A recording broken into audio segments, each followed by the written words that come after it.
반갑습니다. 오늘은 성막봉헌이라는 제목으로 말씀드리겠습니다. 출애굽기 40장 38절의 말씀입니다. 낮에는 여호와의 구름이 성막 위에 있고 밤에는 불이 그 구름 가운데 있음을 이스라엘의 온 족속이 그 모든 행진하는 길에서 그들의 눈으로 보았더라. 이제 드디어 성막을 봉헌하게 되었습니다. 여호와께서 명하십니다.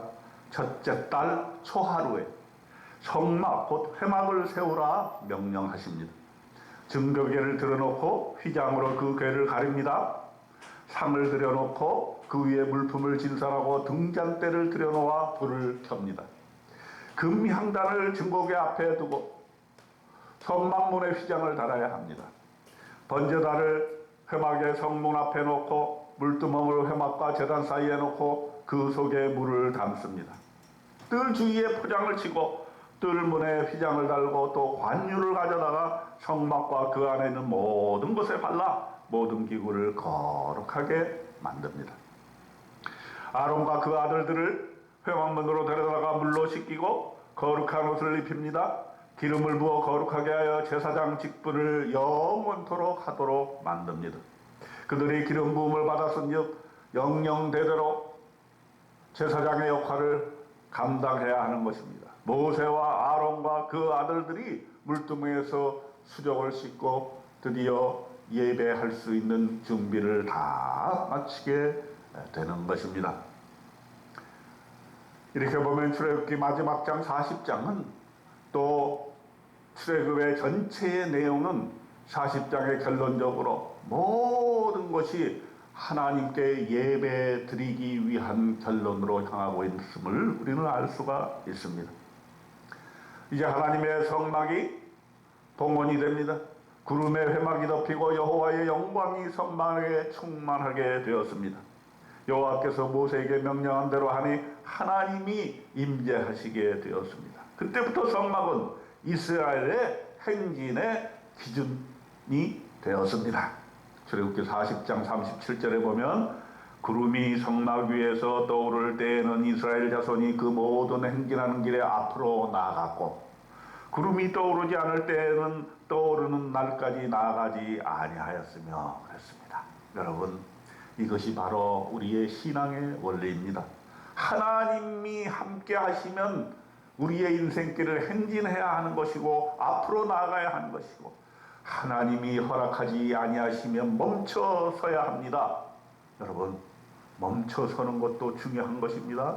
행진해야 될 때와 멈춰서야 될 때를 구별해야 되는데 어떤 때 행진해야 됩니까? 하나님이 함께 하실 때에 행진해야 하는 것입니다. 그러나 하나님이 함께 하시지 아니하면 그 어떤 좋은 일도 그 자리에서 멈춰서야 하는 것입니다.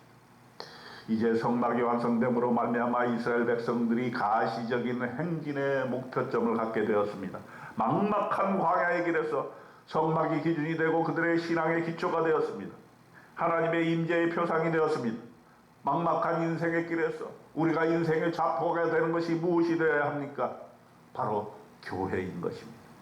교회가 중심이 된 인생, 교회가 중심이 된 삶이 바로 오늘 출애굽기 40장에서 하나님이 우리에게 말씀해 주시는 것입니다. 교회가 마을의 중심이 돼야 그 마을이 잘 되어 나갈 것입니다. 교회가 그 국가의 중심에 놓여지게 될 때 그 나라가 바로 나아가게 될 것입니다. 우리의 인생의 중심에, 우리의 가정의 중심에 교회가 자리 잡고 임재하신 하나님을 만나는 저와 여러분 되시기를 주님의 이름으로 축원드립니다. 낮에는 여호와의 구름이 성막 위에 있었습니다. 뜨거운 사막의 기후에서 구름으로 말미암아 더위를 피할 수 있던 것처럼 우리의 인생의 뜨거운 환난 속에서도 여호와의 임재하심과 여호와께서 함께 하심으로 말미암아 인생의 뜨거운 환난과 시험을 넘어서시는 여러분이 되시기를 바랍니다. 하나님의 임재가 여러분의 인생에 있게 될 때 환난과 시험도 두려워하지 않냐고 넉넉히 이겨내게 될 것을 믿어 의심치 아니하는 것입니다.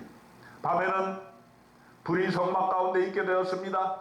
사막의 추위를 무엇으로 견딜 수 있단 말입니까? 불이 필요한 것입니다. 아무런 희망과 기대가 없는 사막과도 같은 인생, 무기력한 인생에 성령의 불이 임하여야 되는 것입니다.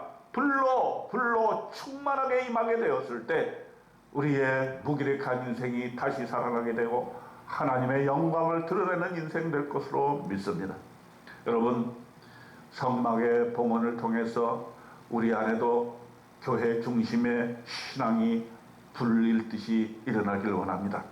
성막을 통해서 구름과 불로 인도함을 받았던 이스라엘 백성들처럼 우리 그리스도인들도 교회를 통하여 인도하심을 받아야 하는 것입니다. 될 수만 있다면 교회 중심으로 살아야 됩니다. 교회 가까이 살아야 됩니다. 매일매일 삶의 중심이 되고 매일매일 들러서 기도해야 되는 우리의 삶의 중심이 바로 교회인 것입니다. 그러므로 수시로 교회에 와서 기도드리고 말씀 읽고 성령으로 충만하게 되어 인생길 가는 길에 하나님의 놀라운 인재와 인도하심을 받는 저와 여러분의 복된 삶 되시기를 주님의 이름으로 축원드립니다. 아멘.